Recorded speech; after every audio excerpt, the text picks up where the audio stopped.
Welcome. बात शुरू करते हैं जी लॉ ऑफ ग्रेटिट्यूड से ही। तो इजरायली धर्म ग्रंथों में ये लिखा है कि जो शुक्रगुजार नहीं उससे छीन लिया जाएगा और जो शुक्रगुजार है उसे और दिया जाएगा। तो इस तरह ना हम हमारे हिंदुस्तान पर सोवियत संघ के 15 देशों का बहुत बड़ा एहसान है, जिसके लिए हमें हमेशा उनका शुक्रगुजार होना बनता है। क्योंकि 1971 की जंग में अगर सोवियत पनडुब्बियां हमारी मदद में ना आती तो हम अंदाजा भी नहीं लगा सकते कि हमारा क्या बनता।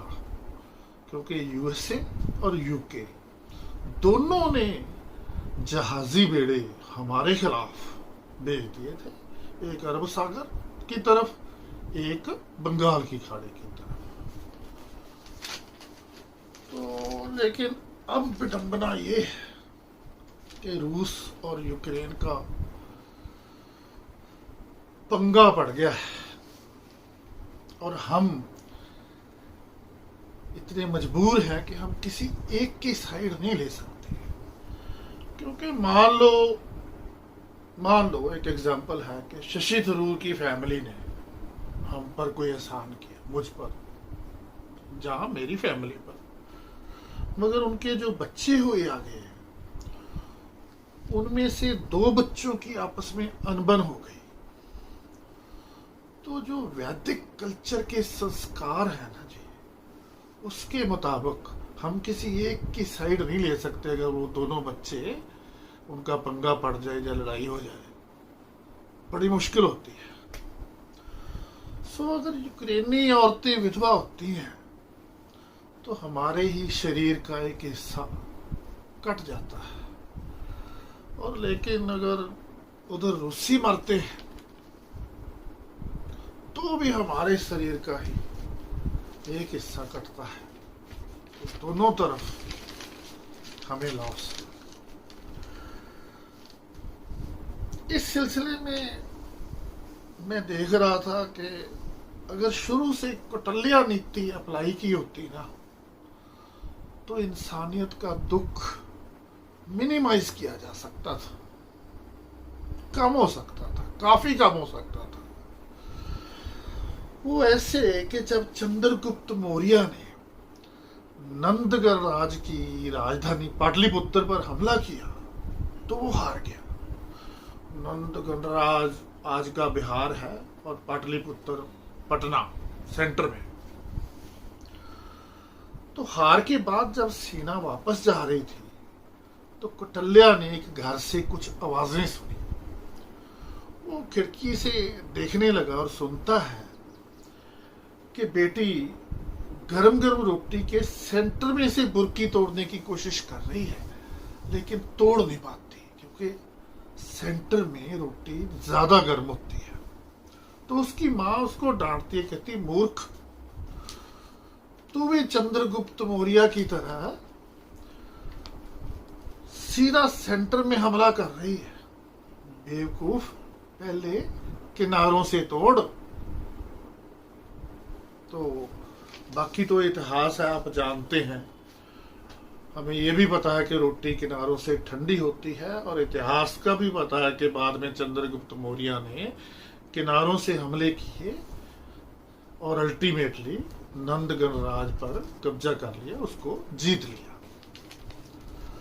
इसी नीति की एक और रिसेंट एग्जांपल है कि 1984 में सरकार ने गोल्डन टेम्पल पर अटैक किया ऑपरेशन ब्लू स्टार के तहत, और चंद्र बेवकूफ की तरह सीधा फौजी सेंटर में घुसा गई। ये स्ट्रेटजी जो थी ना जी, ये सरकार की बहुत बेहुदा, वाहियात और फुलिश प्लानिंग का नमूना था। हजारों बेगुनाह औरतें, बच्चे मरे दोनों तरफ। तो गुरुद्वारा टूटा 100 लाख, और अंदर मिलिटेंट कितने थे? महज 100-125। सोचो। तो कुछ साल बाद इसी गोल्डन टेम्पल पर बरनाला सरकार ने ऑपरेशन ब्लैक थंडर किया। इस बार सरकार ने 200 के करीब मिलिटेंट्स का सरेंडर करवाया और गुरुद्वारे को खरोंच तक नहीं आई। गोलियां तो चलती रही, लेकिन 1984 की तरह ना बेकसूर बंदे नहीं मरे, कोई खून खराबा नहीं हुआ। तो फर्क ये था जी कि बलूचिस्तान के दौरान फोर्सेस ने मूर्ख चंद्र की तरह सीधा सेंटर में घुसने की कोशिश की। शुरू में फोर्सेस का बड़ा नुकसान हुआ, गुस्से में रिटेलिएट हुआ, टैंक आए, लेकिन पहले पहले उन्होंने मुंह की खाई। पर ब्लैक थंडर में क्या हुआ कि फोर्सेस ने पहले सप्लाई बंद की, सप्लाई लाइन बिल्कुल बंद कर दी, फिर एंट्री पॉइंट्स को चोक कर दिया और आराम से मोर्चों में जमकर बैठ गए। कुछ दिन बाद जैसे कि उम्मीद थी, मिलिटेंट्स का सबर टूट गया और दे सरेंडर्ड, बिना किसी खून खराबे, बिना किसी बेकसूर मतलब लोगों की हत्या से।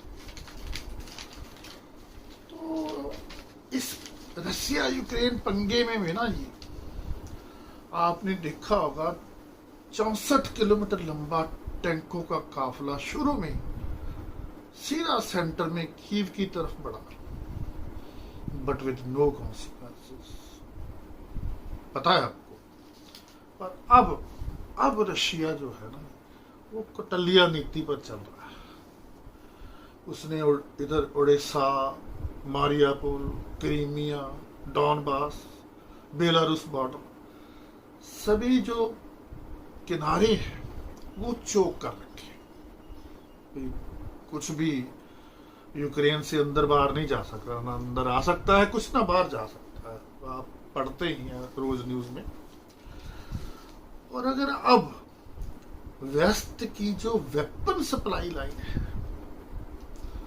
अगर रशिया किसी तरह उसको डेड कर देता है, उस सप्लाई लाइन को डेड करने के लिए यूक्रेन के बंदे मारने जरूरी नहीं है, तो ये पंगा निपट जाएगा। अगर वो सप्लाई लाइन किसी तरह कट हो जाती है, डेड हो जाती है, डिफंक्ट हो जाती है, इनफेक्टिव हो जाती है, तो ये पंगा निपट जाएगा और इंसानियत का जो नुकसान है रुक जाएगा। हमें तो दोनों की फिक्र है ना जी, हमारे तो शरीर के दोनों अंग हैं, आपको बताया ही मैंने। तो हम कहेंगे क्या रूसी कमांडरों को ये सारी स्ट्रेटजीज नहीं आती? मैं कहता हूं आती होंगी, लेकिन जो बड़े लोग होते हैं ना जी, ग्रेट लोग जैसे पुतिन, उनको दो तरह के चिच्चड़ चंबड़ जाते हैं।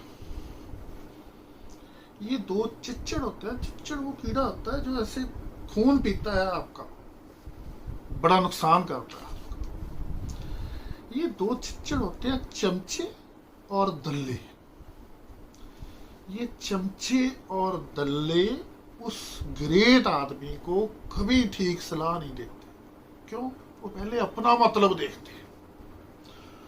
सारे का सारा इतिहास फरोल के देख लो आप, हर बड़े आदमी के पतन का कारण ये चमचे और दल्ले ही थे।